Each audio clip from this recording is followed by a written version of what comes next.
Front पर जारी जंग के बीच यह बयान बहुत मायने रखता है और सवाल यही कि क्या ट्रंप जंग रुकवाएंगे। ये सवाल इसलिए क्योंकि पहले उनका बयान जरा यहां पर इंफॉर्मेशन वॉल पर देखिए और इस बयान के आधार पर उसके मायने समझने बहुत जरूरी हो जाते हैं, क्योंकि अपने इस कार्यकाल को देखते हुए अब जंग के हालात के बीच ट्रंप के क्या फैसले होंगे, इसके क्या संकेत इस बयान के आधार पर समीर मिल रहे हैं। वो कह रहे हैं मेरे कार्यकाल में कोई युद्ध नहीं हुआ, मैं युद्ध शुरू करने नहीं रोकने आया हूं। जी हां, ऐसे वक्त में जब दुनिया के दो हिस्सों में अमेरिका की जंग में इन्वॉल्वमेंट साफ तौर पर नजर आती है, ट्रंप के ये बयान बहुत अहम है। इसके मायने समझिए, ट्रंप दुनिया में कहीं भी युद्ध नहीं चाहते। ये वो अपने पहले ही संबोधन में जीत के बाद क्लियर करते हुए नजर आते हैं। दूसरा, पहले भी 24 घंटे में जंग रुकवाने का दावा किया था डोनाल्ड ट्रंप ने। क्या अब उन दावों पर अमल करने का वक्त आ गया है? जब वो शपथ लेंगे, राष्ट्रपति बनेंगे अमेरिका के, तो क्या रुख होगा उनका इन जंगों को लेकर? आधार पर कुछ अहम सवाल इस वक्त इंफॉर्मेशन वॉल पर समीर रख रहे हैं, क्योंकि क्या ट्रंप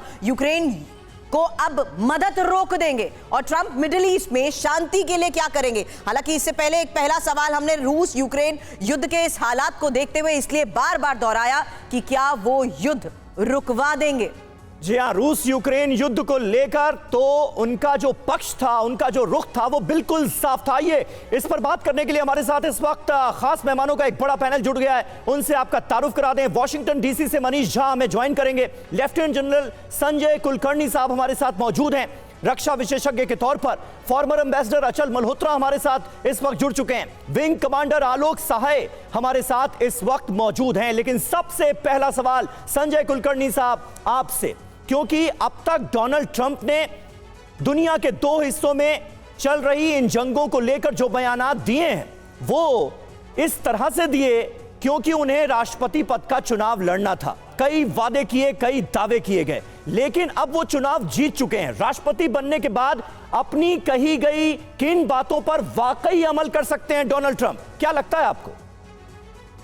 समीर, धन्यवाद। पहले तो मुबारकबाद राष्ट्रपति नियुक्त होने के कारण ट्रंप जी को। लेकिन मैं ये जरूर कहूंगा कि इसमें कोई शक नहीं, अमल नहीं, उनको करना पड़ेगा। क्योंकि बार बार भारत से भी आवाजें उठ रही हैं कि ये युद्ध का नहीं, बातचीत का है। और जिस प्रकार से उनके संबंध पुतिन के साथ हैं, जिस प्रकार से उनके निजी संबंध नेतन्याहू के साथ हैं, जिस प्रकार से इजराइल में जाते जाते ट्रंप ने पहले इसमें जेरूसलम को अब राजधानी घोषित किया था, इस सब को देखते हुए चाहे बाइडेन जो है, जरूर कुछ भी हो, इजराइल को लेकर के तो अमेरिका पीछे खड़ा होगा। लेकिन जिस प्रकार से उम्मीद लगाई जाती है सीज फायर की, क्योंकि नेतन्याहू जो है वो ट्रंप की सुनेंगे, क्योंकि कई कारण है सुनने के लिए। क्योंकि उनके जोड़ों के जो निजी संबंध है, जिस तरीके से पहला ट्वीट नेतन्याहू ने किया है, वही दर्शाता है कि शायद मुझे लग रहा है कि इजराइल की तरफ से भी एक तरीके से सीज फायर होगा और वो हॉस्टेजेस छोड़े जाएंगे।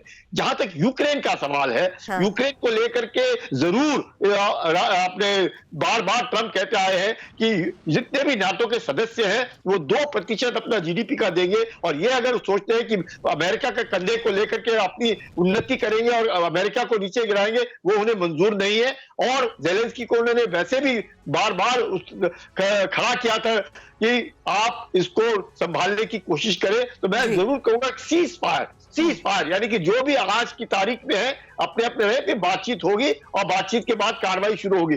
इसको देखते हुए अमेरिका में जो इन्फ्लेशन है उसके ऊपर काबू पाया जा सकता है। इसके ऊपर देख करके जिस प्रकार से चीन के साथ संबंध है, उनको सबको देखते हुए नौकरियां वापस लाई जा सकती हैं, अमेरिका की जेब में पैसा डाला जा सकता है। तो मुझे लगता है जरूर ट्रंप 2 जो है जरूर उनके लिए सफलतापूर्वक और पूरे विश्व में शांति लाने का प्रयास करेगा और शांति आएगी, ऐसे मुझे लगता है सर।